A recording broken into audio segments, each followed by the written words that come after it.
porque es parte del proceso, ¿no? Para la obtención de la licencia de funcionamiento, y de acuerdo a la clasificación que se haga con la matriz, vamos a determinar qué riesgo tiene el local, ¿no? Y en función a eso, el tipo de inspección que le corresponde. Esta es la matriz. La matriz es un instrumento técnico que está agrupado por funciones, se le llaman funciones, que agrupan a un conjunto de actividades económicas. En la función salud se encuentran todas las actividades relacionadas a la salud, los hospitales, las clínicas, las postas médicas, consultorios médicos, etc. Todo lo que es salud está dentro de esa función. En lo que es comercio, todos los locales comerciales, todas las actividades comerciales están incluidas en ese grupo, en esa función de comercio. Y así. Entonces, rápidamente, vamos a ver aquí cada función y ver su clasificación de acuerdo a su riesgo, ¿no? Por ejemplo, si yo quiero la licencia de funcionamiento para un consultorio médico, entonces lo busco ahí en la función y veo que pertenece a la categoría 1-2 en la primera columna, fila, donde dice puesto o posta de salud, consultorio médico. ¿Cuál es el nivel de riesgo para incendio y para colapso? Bajo. ¿Cuál es mi nivel de riesgo para mi licencia de funcionamiento? Bajo. ¿Qué tipo de inspección me corresponde? Una inspección posterior al otorgamiento de la licencia de funcionamiento, ¿no? Si quisiera la licencia de funcionamiento para una clínica, esto pertenece al tercer nivel de atención. Ahí están las clínicas. Su nivel de riesgo sería muy alto para incendio y alto para colapso. Entre muy alto y alto, elijo siempre el mayor. Finalmente, el nivel de riesgo para la clínica es muy alto. ¿Qué tipo de inspección le corresponde? Una inspección previa al otorgamiento de la licencia de funcionamiento. ¿Cuántos inspectores van para una inspección de riesgo muy alto? 3. ¿Cuántos inspectores van para una inspección de riesgo alto? 2. ¿Cuántos inspectores van para una inspección de riesgo bajo medio? 1. ¿Se dan cuenta?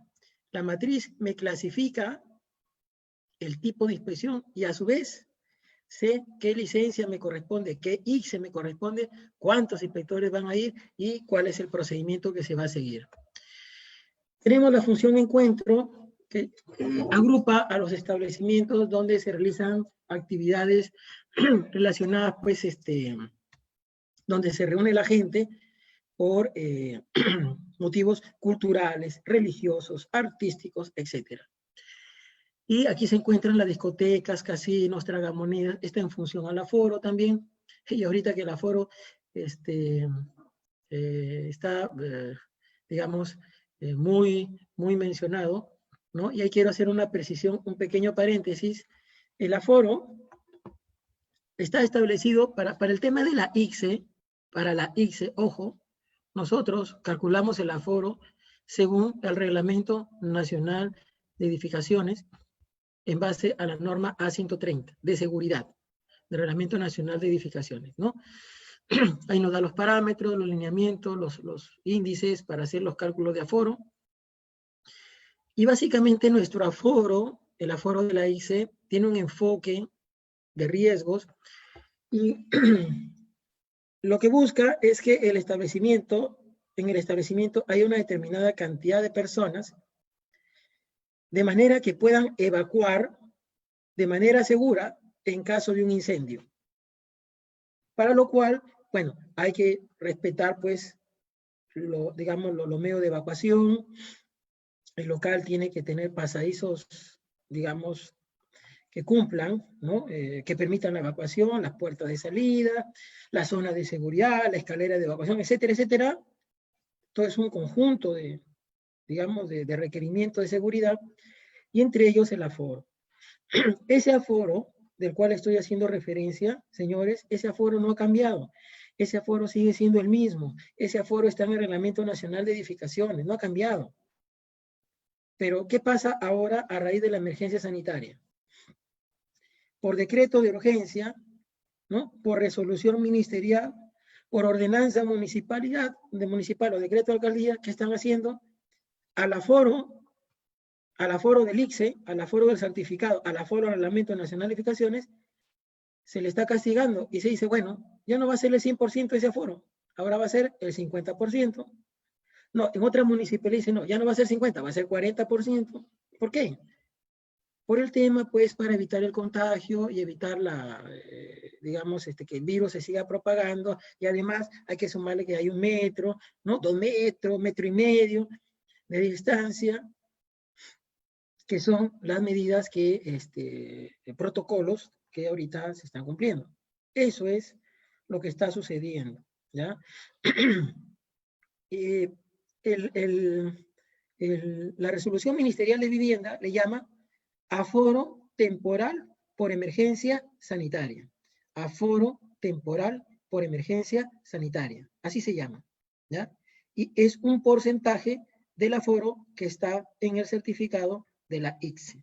Entonces, por emergencia, el local va a tener un aforo de acuerdo al reglamento, pero temporalmente, mientras dure la emergencia sanitaria, va a tener un aforo menor, que es un aforo temporal que, como ya lo mencioné, se está dando a través de dispositivos normativos. También, en cuanto a la función hospedaje, se establece pues los tipos de establecimientos, ¿no? Su nivel de riesgo, dependiendo del número de pisos, el tipo de establecimiento de hospedaje, la cantidad de estrellas, y también si tiene sótano y el área, ¿no?, del sótano, o si es un depósito de servicio general, y ahí tenemos los niveles de riesgo. Para los locales educativos, la matriz de riesgos también nos dice que un centro educativo inicial, de primaria y secundaria, o para personas con discapacidad, hasta 3 pisos, su nivel de riesgo es alto, y mayor a 3 pisos es muy alto. Entonces, en el tema de educación, por ejemplo, aquí no se ha considerado locales de riesgo bajo medio. Todos son altos o muy altos, porque prima siempre el mayor riesgo, ¿no? Y están primando los riesgos altos y muy altos. Son mayores. Entonces, todo local educativo va a pasar por una ICE previa a la licencia de funcionamiento. En la industria, también todas las industrias son de riesgo muy alto. La industria liviana, la mediana, la grande, la muy grande, la pesada, todas son de riesgo muy alto, pasan por una inspección previa. Pero aquí también, en esta función, se ha incluido al taller artesanal, donde diferencia que la transformación de la materia se hace manualmente, ¿no?, con ayuda de herramientas manuales. Y tenemos también una ley del artesano, esto lo ve el Ministerio de Turismo, tenemos este reglamento, y ya están definidas las actividades artesanales que estarían, digamos, calificando como nivel de riesgo medio para su licencia de funcionamiento. Las oficinas administrativas, el riesgo, la clasificación también está en función al número de pisos, a la planta techada por piso, si tiene conformidad de obra, dónde se encuentra la oficina, ¿no? Si está en un edificio que tiene certificado de áreas comunes, tiene un riesgo, y si está en un edificio que no tiene certificado de áreas comunes, su nivel de riesgo se incrementa.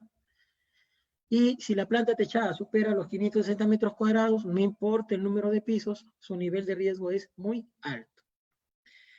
Entonces aquí quiero hacer también una precisión, porque hay administrados que solicitan licencia de funcionamiento para sus oficinas, que son edificios de 2 pisos, 1 piso, 4 pisos. Pero tienen 3 pisos y tienen un sótano de estacionamiento, ¿no? El sótano también se considera como un piso.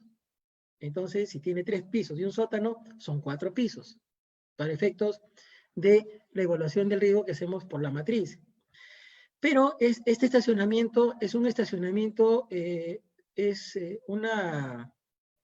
digamos, es una actividad complementaria a la actividad de la oficina, porque la norma le exige pues de que la oficina tiene que tener sus estacionamientos, ¿no? Eso ya está, o sea, debe tener toda actividad comercial, industrial, etcétera, debe tener su área reservada de estacionamiento, de acuerdo a lo que dice el reglamento.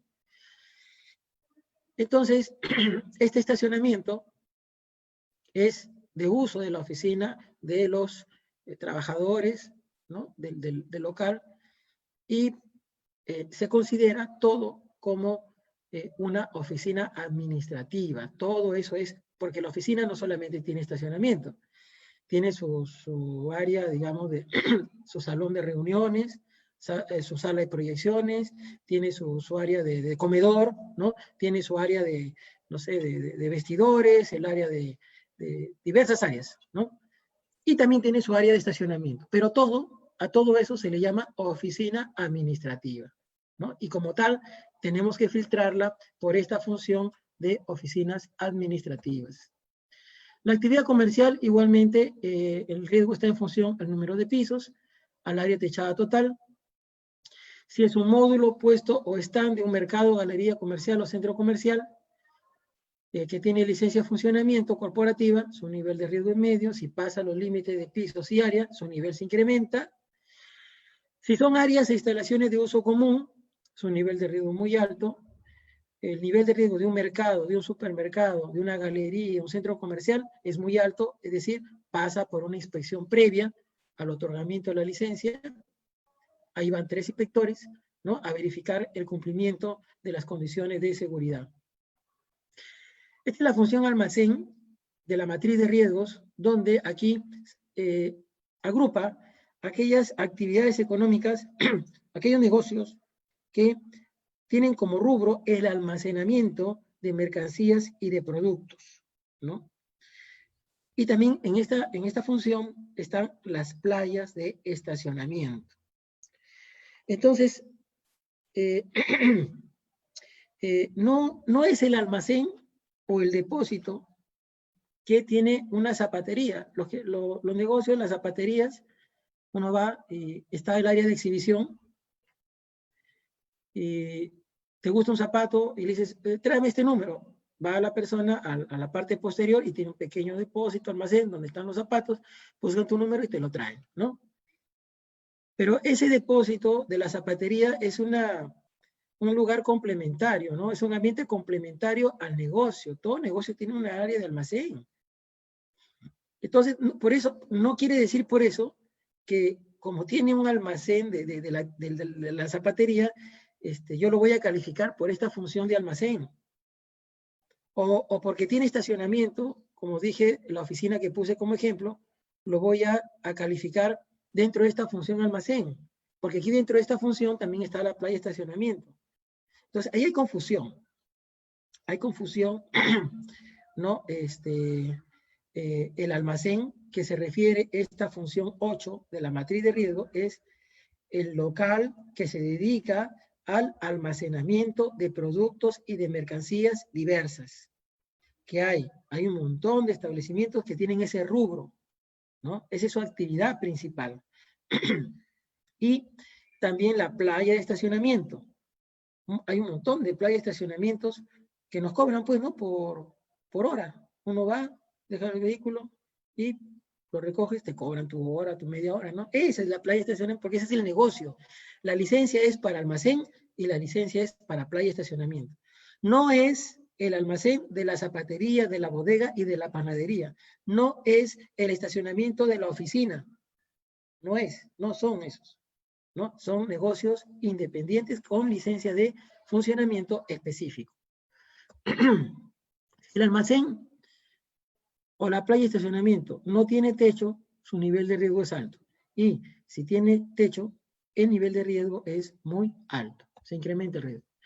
Estos son factores adicionales que determinan el nivel de riesgo. Es decir, si voy a solicitar la licencia de funcionamiento para un restaurante, ¿ya? De 2 pisos y 300 metros cuadrados, según la matriz, el nivel de riesgo es medio.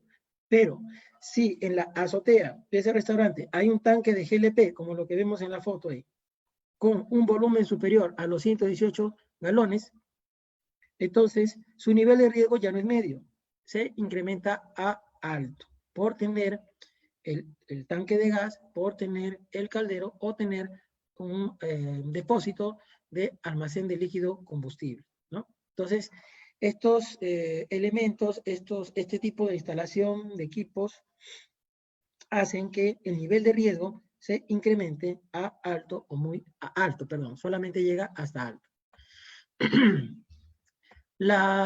En el manual hay el anexo 16 de la matriz, donde aquí vamos a encontrar una lista de actividades económicas relacionadas a cada función, ¿no? Entonces, porque en la matriz propiamente no se mencionan todas las actividades económicas, sino algunas, te menciona, ¿y dónde está la funeraria? ¿Y dónde está el cementerio? ¿Y dónde está el asilo? ¿Y dónde está otra? No dice la matriz. Entonces tienes que irte a este anexo 16 para poder ubicar la actividad económica, a qué función pertenece. Y una vez que identificamos a qué función pertenece, de acuerdo a sus características, como ya lo he venido mencionando, ¿no? De área, número de pisos, de tipo de usuario, si es un hospedaje, si el número de estrellas, etcétera, etcétera, de cada función, hallamos un nivel de riesgo, ¿no? Entonces aquí se mencionan las actividades por función para las funciones de la matriz de riesgos, ¿no? ¿Ya? Entonces, aquí hay que venir cuando yo quiero ver un giro que no lo puedo ubicar. No sé dónde está, ajá, me voy al anexo 16. Aquí lo voy a ubicar, ¿ya? Bueno, acá queda un ejemplo práctico de aplicación de la matriz de riesgos. Hay todo un caso ahí para resolver de un edificio de 8 pisos y la tarea es, en base a toda esa información que está ahí, determinar cuál es el nivel de riesgo de ese establecimiento que va a sacar una licencia de funcionamiento para hospedaje, sauna, restaurante, salón de reuniones, gimnasio. O sea, yo quiero una licencia de funcionamiento para 5 actividades económicas: hospedaje, sauna, restaurante, sala de reuniones, gimnasio. ¿Qué tipo de actividades son? Son actividades afines o complementarias, ¿no? Como lo establece el Ministerio de la Producción. ¿Cómo se determina el nivel de riesgo de este local? Tengo que ir filtrando actividad por actividad de acuerdo a sus características que están señaladas aquí en el ejercicio, ¿no? Primero, ¿a qué función pertenece? Segundo, de acuerdo a sus características, determinar nivel de riesgo. Y aquella actividad que me dé mayor riesgo es la que va a determinar el tipo de inspección, ¿ya? Puede ser que el hospedaje me dé riesgo medio, el sauna me da riesgo medio, el restaurante me da alto, la sala de reuniones me da muy alto y el gimnasio me da medio. ¿Cuál es el riesgo final del establecimiento? El mayor, muy alto. Y eso quiere decir que este local, para la licencia de funcionamiento, va a pasar por una ICE previa de riesgo muy alto, ¿ya? Entonces, ahí lo dejo, es un ejercicio. Vamos a ver el procedimiento de ICE posterior y previa al otorgamiento de la licencia. Vamos a ver la posterior rápidamente. Este es el anexo 4, que se utiliza para que el administrado lo llena, donde declara que el establecimiento cumple con las condiciones de seguridad, ¿no?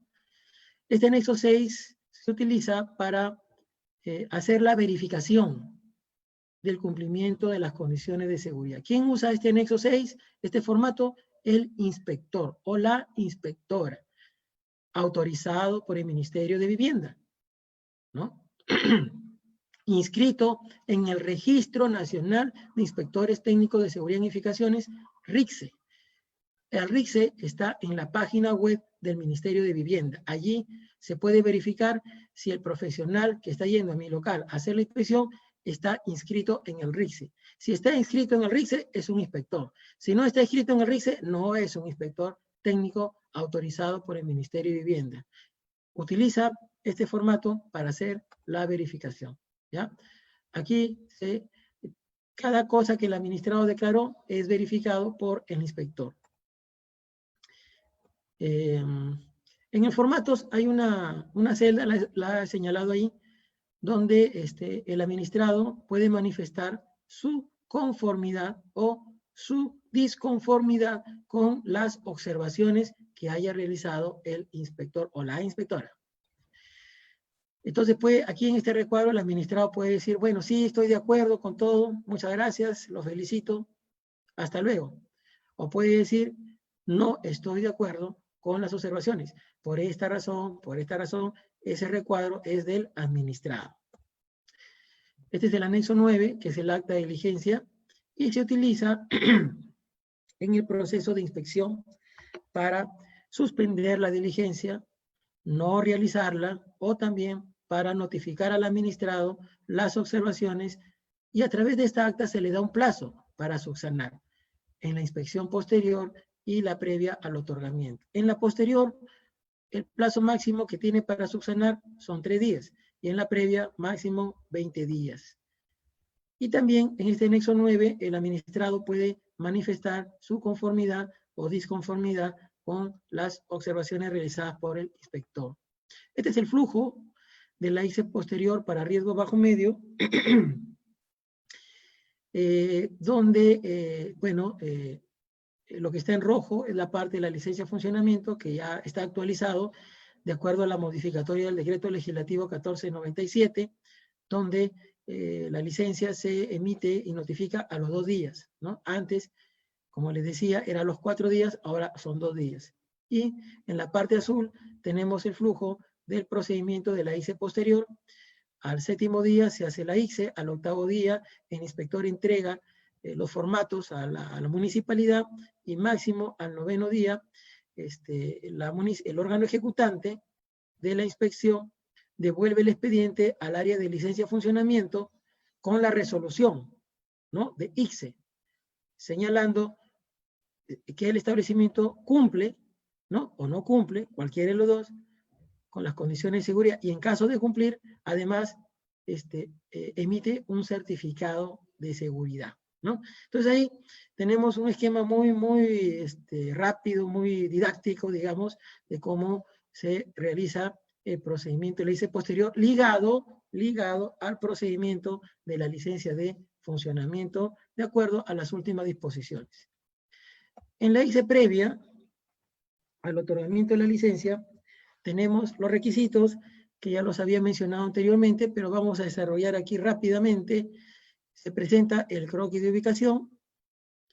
Es un croquis, es más, ya ni siquiera debe presentarlo, porque el croquis está en la declaración jurada de licencia de funcionamiento. Ahí ya está el croquis, ya no tengo por qué hacer aparte otro croquis. Pero sí tendría que hacerlo en el caso de, si quiero una ICE de un colegio público. Entonces, es otro formato, y allí sí tendría que hacer aparte un croquis de ubicación, muy sencillo, no tiene que estar firmado por el arquitecto, nada, lo hace el administrado y se presenta como requisito.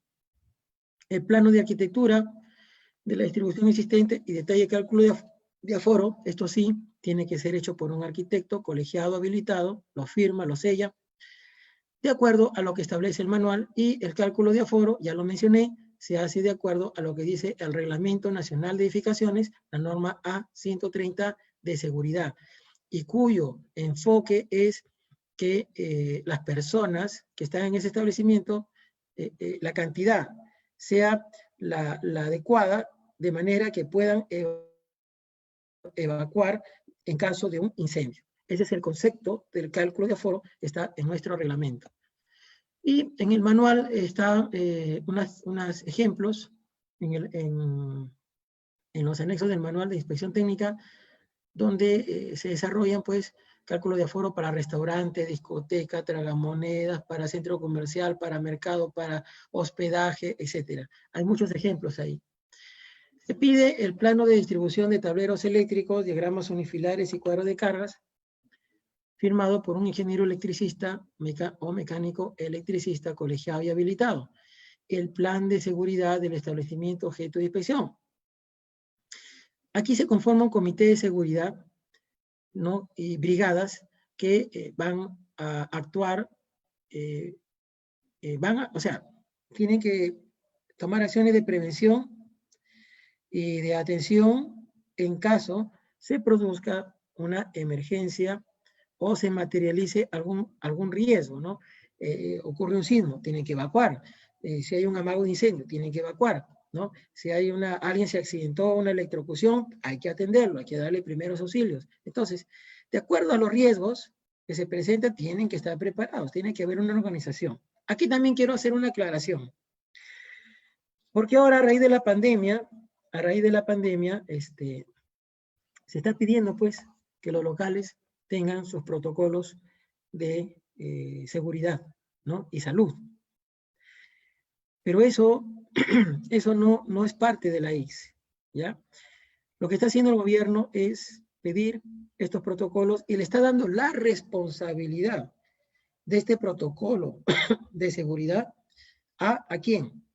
Al Comité de Seguridad y Salud en el Trabajo que debe tener los establecimientos, de acuerdo a la ley, a las normas del Ministerio de Trabajo y del Ministerio de Salud, ¿no? Lo que conocemos como la seguridad ocupacional, ¿ya? Entonces, ese es otro marco normativo, ese es otro reglamento, otro tipo de inspección, y allí estos comités de seguridad y salud en el trabajo, a ellos les están dando la responsabilidad de incluir dentro de los riesgos, ¿no? Al riesgo de contaminación, de contagio por el virus, por el COVID, ¿ya? Entonces, esa es otra cosa. Eso no es ICSE, es otra cosa. En la ICSE vemos otros riesgos que ya les estoy mencionando en esta pantalla, ¿no? Entonces, se presenta el plano de señalización, el flujo de evacuación. Estas son las señales que están contenidas en la norma técnica peruana. También tenemos, bueno, tienen colores, dimensiones, etcétera. La preparación y la capacitación del personal, ¿no? Que está en una empresa, sus simulacros, sus prácticas, ¿no? De primeros auxilios, extintores, todo eso tienen que hacer. Se pide también en la previa, como requisito, la memoria del sistema de detección y alarma de incendios, donde se sustente, pues, este sistema de detectores de humo, de alarmas, de palanca, de accionar, ¿no? Tiene un panel de control y el reglamento nos señala qué tipo de establecimientos deben tener estos sistemas de protección contra incendios. También un requisito es la memoria de extintores, donde todo local, todo establecimiento debe tener extintores de acuerdo a los riesgos que existen en el establecimiento, los cuales deben de cumplir también con estar operativos, en buen estado de conservación, tener mantenimiento, etcétera, etcétera, ¿no? Y para eso se presenta un protocolo de operatividad y mantenimiento de los extintores. Acá tenemos las pruebas de operatividad y mantenimiento del sistema de rociadores, siempre y cuando existan en el local. Bueno, ahí en la foto estamos viendo, este es un almacén grande, y si ven en la parte superior, tubería de color rojo, bueno, esos son los rociadores, y tienen que estar operativos, en perfecto estado de funcionamiento, la bomba contra incendio, ¿no? Acá tenemos las mangueras contra incendio.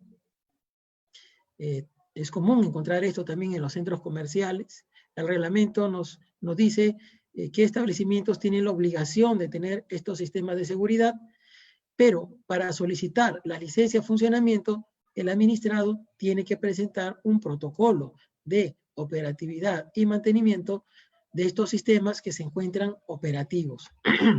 La bomba contra incendio, igualmente, tiene que encontrarse en perfecto estado de conservación y operativa. Las luces de emergencia también se presenta su protocolo.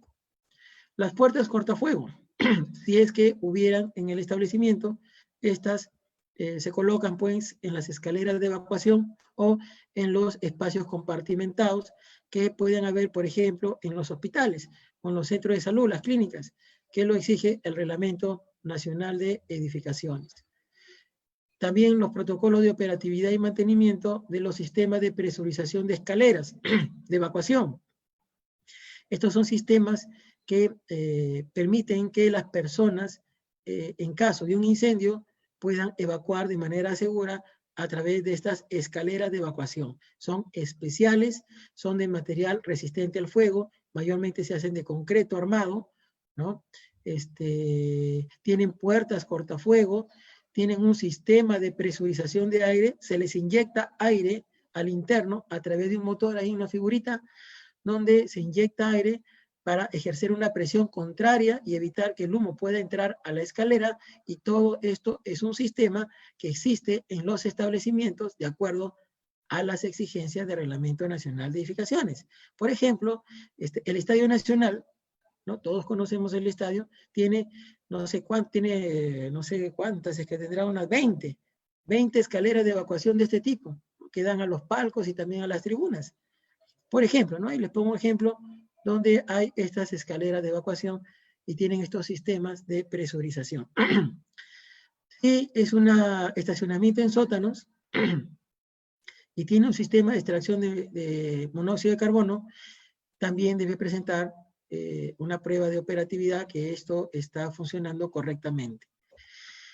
En caso de ascensor, debe tener un teléfono de emergencia para el ascensor, un intercomunicador que también se encuentra en buen estado y operativo.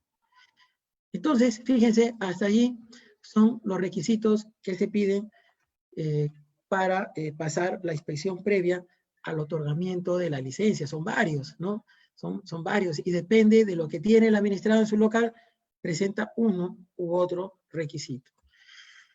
El grupo inspector, ya lo había dicho, para una inspección de riesgo alto está conformado por 2 inspectores y para una de riesgo muy alto por 3 inspectores especializados. Ojo, hay 2 tipos de inspectores. El inspector básico, que hace inspecciones de riesgo bajo medio, y los inspectores especializados que hacen todo tipo de inspección. El especializado hace todos los riesgos, bajo, medio, alto y muy alto, ¿ya? Pero cuando la ICE es de riesgo alto, van 2 inspectores especializados. Cuando es de riesgo muy alto, van 3 especializados.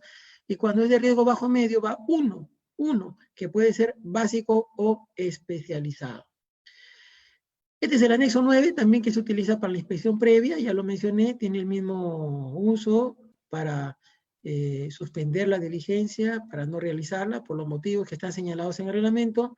A través de este anexo se le otorga un plazo para subsanar, y en la previa el plazo máximo es hasta 20 días hábiles, ¿no? Este es el checklist, la verificación que hacen el grupo inspector, uno por uno, van verificando, de acuerdo si es al riesgo de incendio, al riesgo de colapso, y van verificando que el local cumpla con las condiciones de seguridad. Este es el flujo de la inspección previa. Lo que está en celeste corresponde a la ICE previa y lo que está en rojo corresponde a la licencia de funcionamiento. Aquí también el plazo se ha reducido porque antes este proceso duraba máximo 10 días hábiles, la licencia, pero ahora con el 1497 se ha reducido a 8 días hábiles, ¿no? Y 7 de esos días, los primeros 7 de esos 8 días corresponden a la ICE previa para el otorgamiento de la licencia de funcionamiento. Voy a desarrollar ya en la parte final sobre el reglamento de la ley de bodegueros, que ha sido aprobada por Decreto Supremo 010-2020 produce y publicada el 14 de mayo de este año, ¿no? Entonces aquí lo que se ha querido regular es una licencia de funcionamiento automática también, ¿no? Así como está en el 1497, ¿no? Que los locales de riesgo bajo también tienen una licencia automática. También aquí los bodegueros, de acuerdo a la ley del bodeguero y a su reglamento, también otorgan una licencia automática, gratuita, y por única vez, previo a la conformidad de la zonificación y compatibilidad de uso, les otorgan una licencia provisional de funcionamiento. siempre que sea requerida expresamente por los bodegueros. La licencia de funcionamiento provisional tiene una vigencia de un año que se computa a partir de la presentación de los requisitos que establece la norma. El decreto supremo señala de qué bodegas estamos hablando, ¿no? Estamos hablando, se define la bodega. Es aquella que realiza la actividad, dice, en un área total no mayor a 50 metros cuadrados, que tiene una calificación de riesgo bajo, que está conformada por uno o más ambientes contiguos de una vivienda. Ojo, esta bodega está en una vivienda, que tiene frente o acceso directo desde la vía pública y puede estar ubicado en el primer o segundo piso de la misma. Esas son las características de la bodega que están en el marco de la ley del bodeguero y de su reglamento, y que tienen muchos beneficios, muchos. Aquí hay muchos beneficios, no solamente la licencia automática, hay una serie de facilidades que se les ha dado a través de esta ley y reglamento. Y esto es un poco para formalizar la actividad bodeguera, porque existe, pues, ¿no? En nuestro medio muchas, miles y miles de bodegas que se hacen en las viviendas que son informales. No tienen licencia, no tienen menos, tienen inspección. Entonces, lo que se ha querido regular con esta norma es que se formalicen, ¿no? Darle las facilidades para que se puedan formalizar, siempre cumpliendo con la zonificación, siempre también cumpliendo con las condiciones de seguridad. Entonces, los requisitos que pide la norma es una solicitud.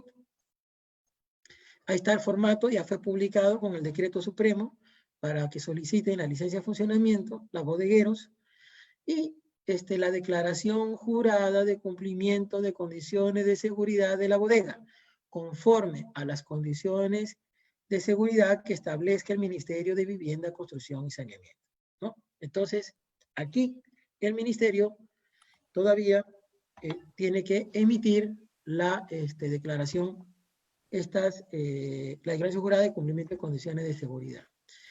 Este es el Ingeniero John, flujo. disculpe que lo corte, ingeniero. Tenemos 5 minutos, de 5 a 10 minutos para poder ir a la ola de preguntas. Sí, ya, gracias, Ismael. Sí, correcto. Este es el flujo de la licencia, ¿no? Donde se ha establecido, fíjese, que la inspección se haga después de los 6 meses de haber obtenido la licencia automática provisional por un año, ¿no? Y el proceso para hacer la inspección a esta bodega, todavía el Ministerio de Vivienda tiene que regular. Tiene un plazo de 120 días hábiles, ¿no? Todavía está dentro del plazo para que pueda regular el procedimiento de la ICSE especial para estas bodegas que están en el marco de la ley del bodeguero y su reglamento, ¿no? Entonces, esto es algo también que seguramente el Ministerio de Vivienda pronto va a emitir su dispositivo legal regulando la ICSE para estas bodegas. Señores, muchas gracias. Muchas gracias por su atención y bueno, quedamos entonces a disposición de las preguntas que crean conveniente, ¿no? Muchas gracias. Bueno, esta ha sido la exposición del ingeniero John Conrad Barrena.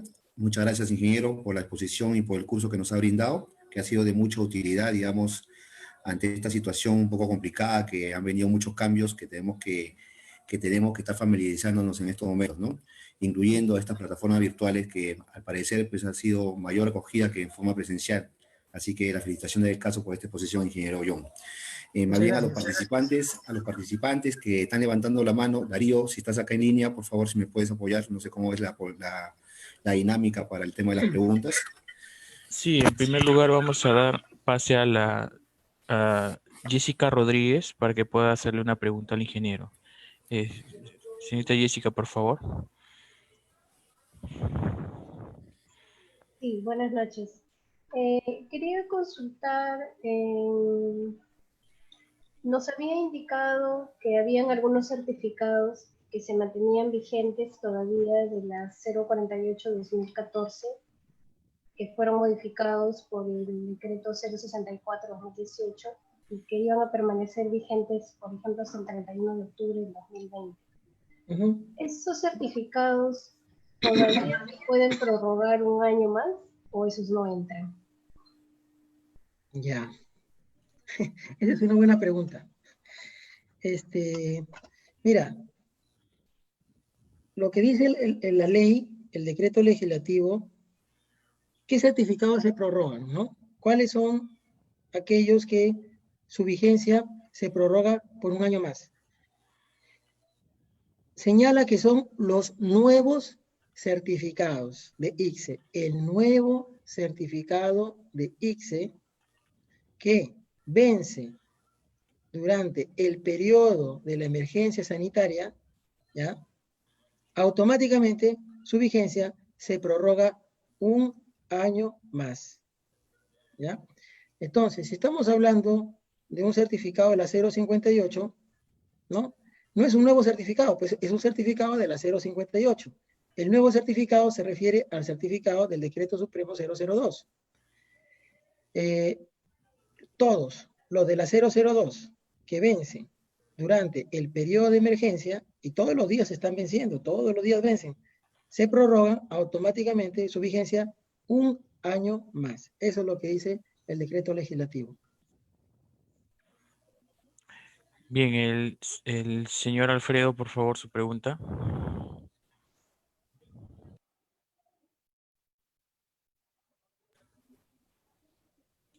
O Señor Alfredo. Alfredo.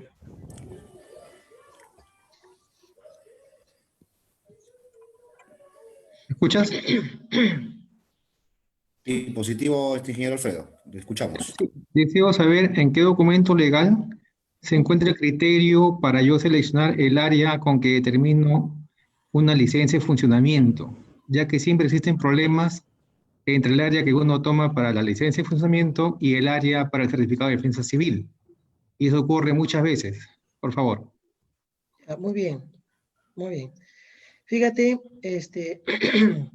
en el Manual de Ejecución e Inspección Técnica aprobado por Resolución Jefatural 016-2018 CNPRED de las J, en ese manual nos dice cuál es el área del establecimiento objeto de inspección, ¿no?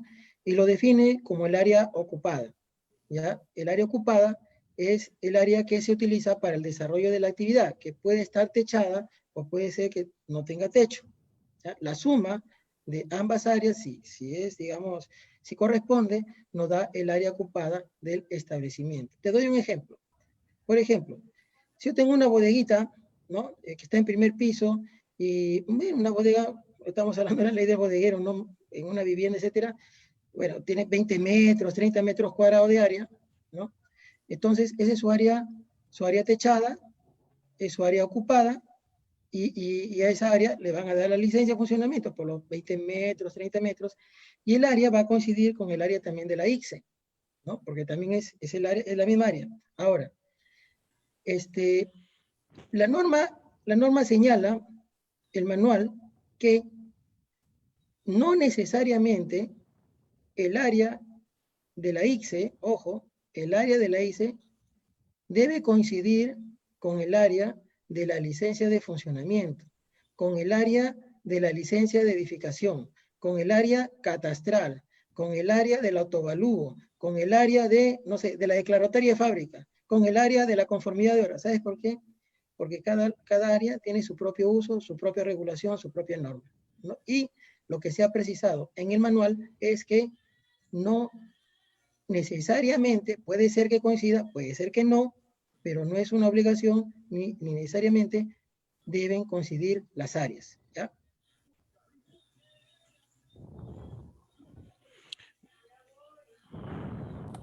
A ver, siguiente Ingeniero pregunta. Dante, por favor. Bien, buenas noches. Durante la exposición nos está hablando en la parte de requisitos para solicitar licencia de funcionamiento, nos mostraste, ingeniero, buenas noches, nos mostró un anexo número 03 que correspondía al formato de declaración jurada para licencia de funcionamiento. Entonces nosotros teníamos entendido, bueno, lo que estamos siempre usando es que el formato anexo 03 es el reporte del nivel de riesgo, ¿no? Y en este caso está apareciendo acá, de repente es una cosa nueva, que es el anexo 03, pertenece al formato de declaración jurada, ¿no? Este formato de declaración jurada, según el requerimiento de la licencia, ¿no? Era el formato número 1, ¿no? Esa parte quisiera que nos aclare. Y como segundo punto, nos mencionó también de que el administrado podía hacer alguna observación indicando que no estaba conforme por tal o cual razón, y esa observación que el administrado hace, ¿a qué conlleva finalmente? ¿Que puede hacer algún reclamo? ¿Cómo se puede hacer? ¿Se le puede responder al administrado dicho reclamo de no conformidad del administrado? Gracias. Ya, muy bien. Ok. A ver, entonces, fíjate, con respecto a los formatos, la verdad que estamos llenos de formatos, ¿ah? Tenemos formatos de la licencia de funcionamiento. Tenemos formatos para la ICSE. Tenemos formatos para las actividades afines y complementarias. Ahora vamos a tener formatos para el cambio de giro. O sea, la verdad que tenemos un montón de formatos, solamente hay que precisar, hay que tener claro a qué procedimiento administrativo pertenece el formato, ¿ya? Entonces, en la ICSE, nosotros tenemos nuestros formatos, tenemos en total 18 formatos que están en el manual de ejecución, y como tú bien dices, el anexo 3 es dentro de nuestro manual de ICSE, es para calcular el nivel de riesgo. Puede ser que ese formato 3 para otra regulación también tenga el mismo número, pero es para otro uso, ¿ya? Entonces, ahí nada más hay que tener claro a qué trámite estamos realizando, ¿no? Para el uso de los formatos. Y con respecto a las observaciones que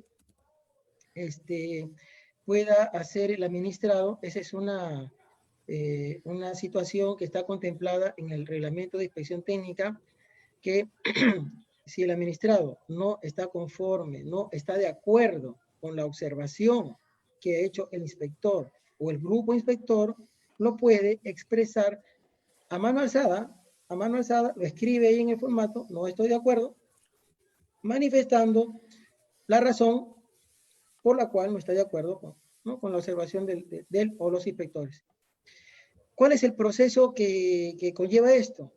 Este formato, esta disconformidad llega a la municipalidad, y quien tiene que resolver es el órgano ejecutante, el órgano responsable de la ejecución de la ICSE.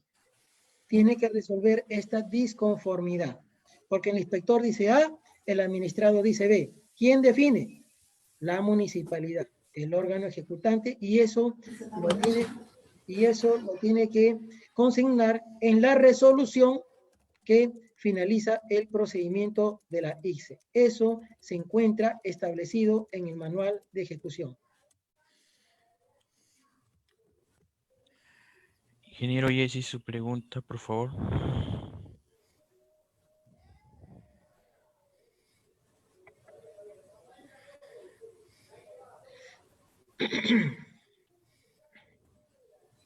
El usuario Jesse. Sí, estoy apagada. Buenas noches. Buenas noches. Sí, mire, yo tengo una consulta.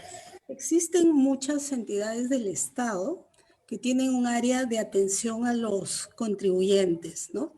Pero ante la coyuntura, lo que han procedido a hacer es retirar unos asientos que tenían para que los contribuyentes esperaran su tiempo de atención. Sin embargo, nosotros como inspectores, cuando vamos a hacer la inspección, no encontramos ya estos asientos porque dentro de su protocolo es retirar esta ubicación. ¿Cómo podemos proceder en este caso?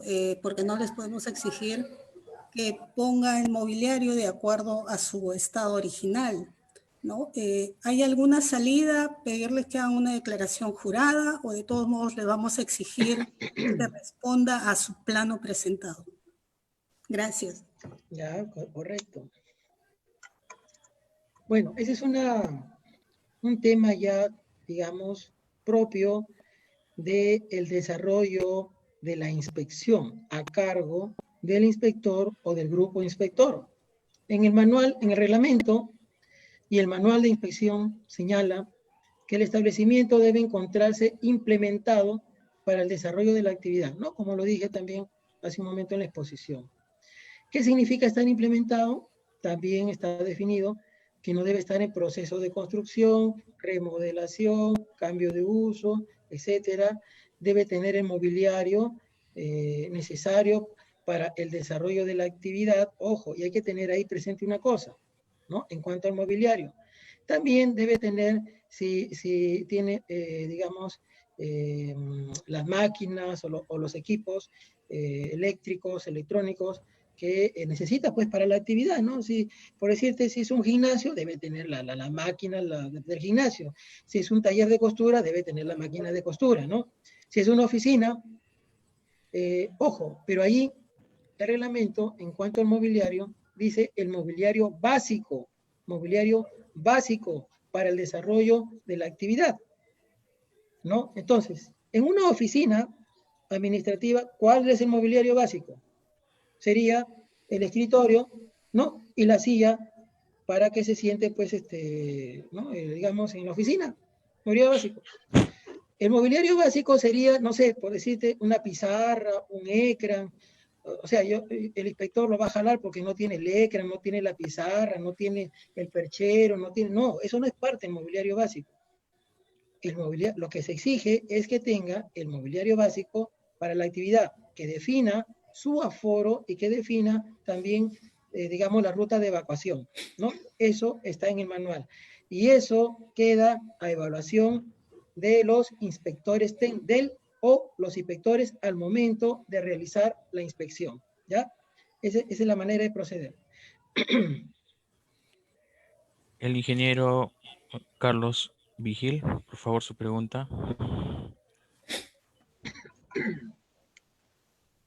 Buenas noches, gracias, ingeniero Barrena, por sus conocimientos. Quería consultarle que es necesario una ICFE para un comedor donde no se cocina, pero sí se distribuyen menús que están vendidos con autorización, ¿no? Dentro de... Entonces, ¿es necesario realizar una ICFE particular con una licencia especial? A ver, es un comedor donde me dices se cocina, pero no, ¿cómo es? No se cocina, solamente se distribuyen menús que ya están vendidos con anticipación. Entonces, es necesario hacerle una ICFE, sacarle una licencia a ese comedor que está en el interior de un edificio. Claro, es una actividad económica. Claro, o sea, se está vendiendo menú, ¿no? Se está vendiendo comida, no se cocina, pero ahí digamos, se llega y ahí se hace la distribución y se reparte, ¿no? No sé si llamarlo comedor, tendrías que ir a la municipalidad a ver qué nombre le dan, qué nombre le dan a la actividad económica, pero sí deberías tener una licencia de funcionamiento para poder desarrollar esa actividad.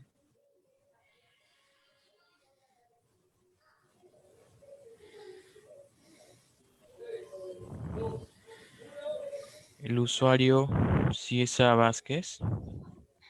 Su pregunta, por favor.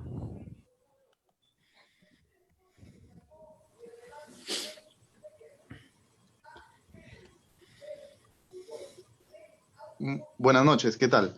Muchísimas gracias. Mi consulta es básicamente lo que estaban hablando con respecto a los giros, las funciones de los negocios y los demás que son complementarios. En este caso, una función o giro que tiene otras complementaciones, como por ejemplo una venta al por mayor de productos, por así decirlo. Muchas veces tiene su almacén en la parte posterior, pero como su función, como primera función, es venta de productos al por mayor. En este caso tiene un almacén en la parte de atrás, según tengo entendido con la normativa de arquitectura, pasado el 30% se declara como almacén, pero en este caso el inspector es el que determina en campo.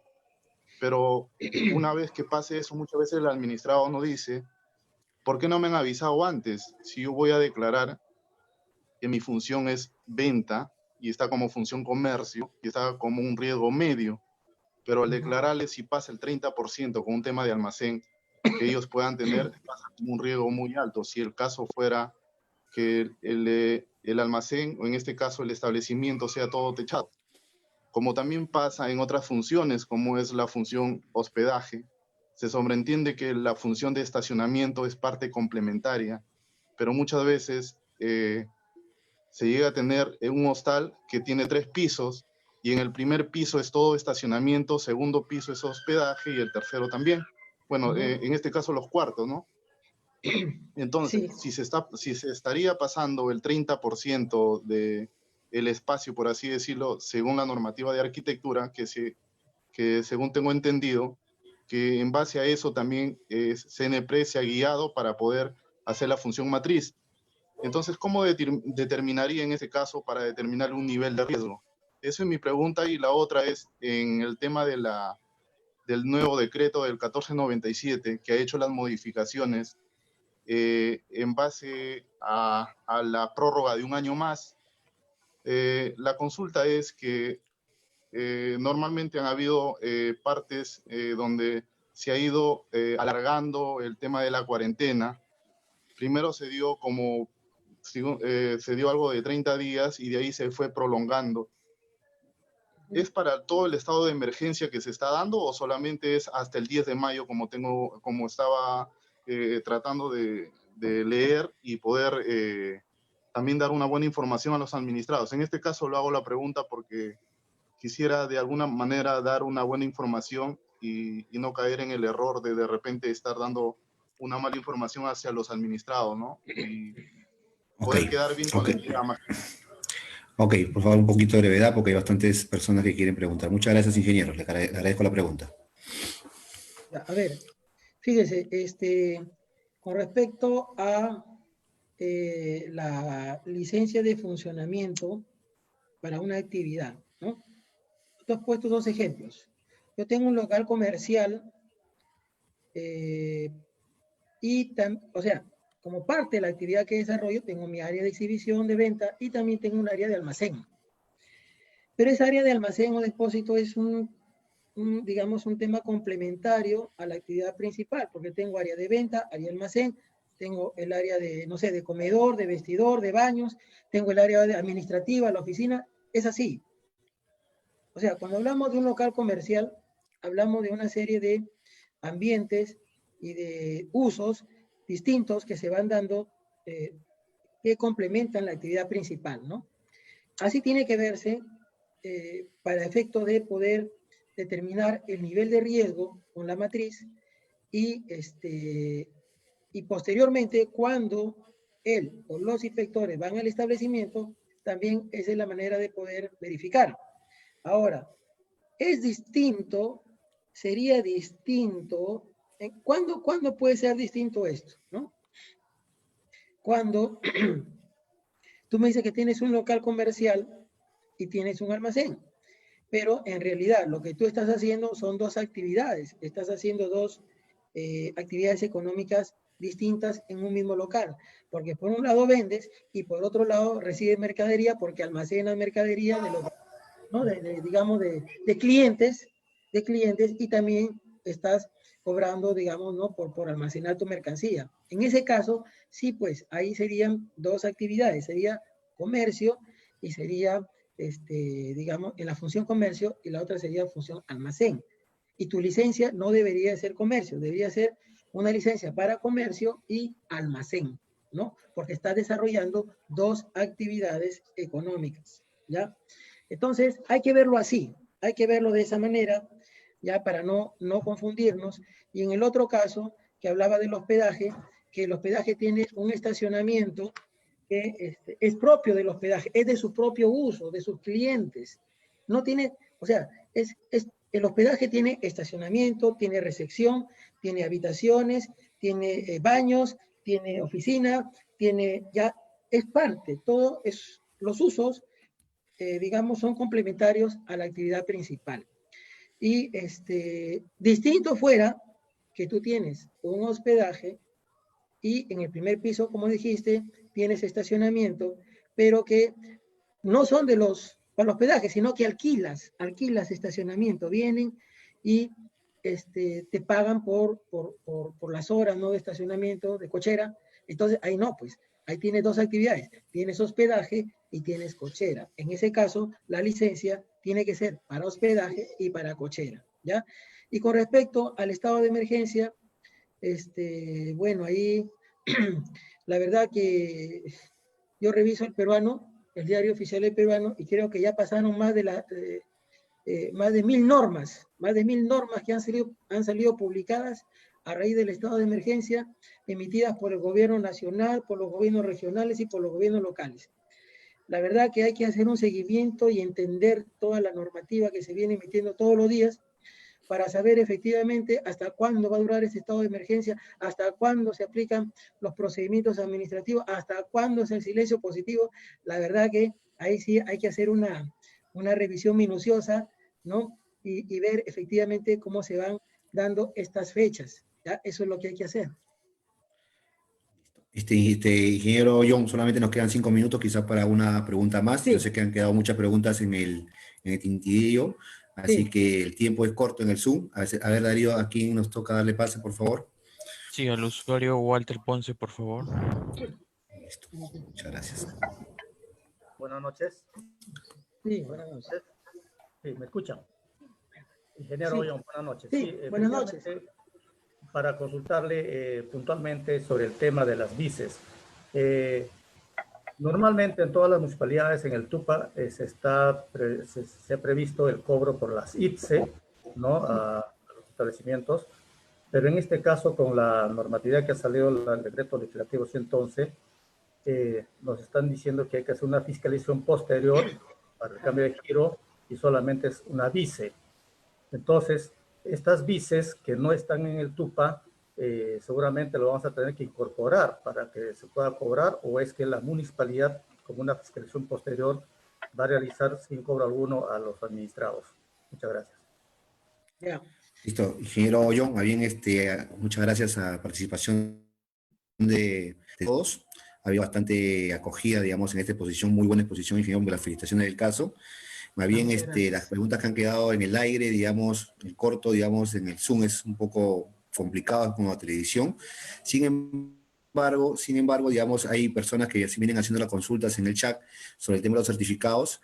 Tenemos plazo hasta el día miércoles, al finalizar el día, para que la gente que quiera certificados puedan hacer sus pagos correspondientes, y a partir de esa fecha vamos a tener hasta el día lunes o martes para poder emitir los certificados vía virtual, para que lo puedan, para que lo puedan tener todos los que estén interesados en certificados. Muchas gracias, ingeniero John, por la exposición, y esperemos que no sea la última exposición, que esperemos seguir coordinando otros cursos parecidos a estos, que es muy interesante, al tema de las normativas, y bueno, y con un tema, digamos, de esta situación difícil que estamos viviendo en estos momentos, esperemos que estos protocolos que se vienen haciendo a la fecha se cumplan más adelante y no queden en el aire tampoco. Muchas gracias, ingeniero John. Le agradezco su presencia. Muchas gracias también a todos ustedes, al Colegio de Ingenieros, y bueno, ya será hasta otra oportunidad, si Dios lo permite. Muchas gracias, muchas gracias. Y mi pregunta. Gracias, muchas gracias. Gracias, hasta luego, buenas noches. Muy buenas noches.